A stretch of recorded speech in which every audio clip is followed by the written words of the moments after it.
நமக்கு தான் ஸ்கெட்ச் போடுறான் போல இருக்கு. போட்டா போட்டு போறான்டா. நீ என்ன திடீர்னு கிளவி மாதிரி பேசிட்டு இருக்க?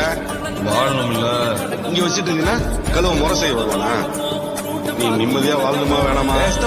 வாழணும்னு தான் சொன்னேன், உயிருக்கு பயந்து வாழணும்னு சொல்ல. தூத்து லாரி செட்டில தூக்க போட்டு வாழ்ந்தவன், சத்திய வச்சு முட்டிய பேக்கும் வித்தையெல்லாம் தெரிஞ்சவன். திருச்செந்தூரில் வெள்ளடா, சென்னையில என்னடா தண்ணி கொஞ்சம் கூட இல்லடா. ஆழம் பார்த்து சொல்றது சாமிடா, சாமி கிட்ட மல்லு கட்ட ஆடிருந்த காமிடா. தூத்துக்குடி உப்பு தண்ணி ஊத்திக்கிட்டா மம்புதான், ரெண்டு கல்லு நான் சொல்லுறது ரைட்டுடா. திருநெல்வேலி வாடா, திருச்சி மலை கோட்டடா, திருப்பதிக்கே லட்டு தந்தா சாமி